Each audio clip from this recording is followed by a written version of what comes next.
দেখো শীতকালে বাঙালি নলেন গুড় অবশ্যই খাবে। বিচ্ছেদের কষ্ট তো বর্তমানে জল ভাত, তবে এরকম জয়নগরের মোয়া নলেন গুড় দিয়ে বানানো রকমারি মিষ্টি না পেলে কিন্তু তোমার আমার মতো খাদ্যরসিক মানুষগুলির মনটা সত্যিই মরে যাবে। তবে মিষ্টির পাশাপাশি আমার এই পরম প্রিয় খাবারগুলি ভুলে গেলে কিন্তু তাদের সাথে বেইমানি করা হবে। চলো কচুরিম্যান আজ তোমাদের হাওড়া বেলগাছি 28/1 নটবর পাল রোড বয়সে প্রবীণ এই কালীমাতা মিষ্টান্ন ভান্ডারে নিয়ে যাবে।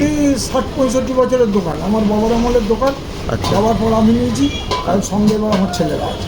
আমাদের এখানে কালাকাঁদ, নলিন গুড়ের কাঁচাগোল্লা, দুধপুলি, গুড়ের রসগোল্লা রেঞ্জের মধ্যে, মোটামুটি 10-15-র মধ্যে। 10-15-র মধ্যে। সকালে জলখাবারে পেটাই পরোটা, গরম সিঙ্গাড়া, কচুরিও করো, আর ওর সাথে পনির আলুর তরকারিটা। আলুর তরকারি, কচুরি 7 টাকা, সিঙ্গাড়া 7 টাকা, পেটাই পরোটা 20 টাকা সব। সকালবেলা আমাদের 6:30টায় খোলা হয়ে যায়, একদম রাত্রি 10:30টায় বন্ধ। হ্যাঁ, প্রথমে কচুরি আর পিঠাই পাওয়াটা দিয়ে বনি করেছি, আর তরকারিটার মধ্যে একটু একটু পনিরও খুঁজে পেয়েছি। আর এগুলো তাড়াতাড়ি শেষ করে এরকম এক প্লেট ভরে এক গাদা মিষ্টি নিয়ে নিয়েছি। মাখা সন্দেশ, মায়াভোগ, সুগার ফ্রি, কালাকাতার দুধ চমচম সবকটাই বেশ ভালো খেয়েছি। আর ফেরার পথে মাতাজির প্রিয় নলেন গুড়টাও সাথে নিয়েছি।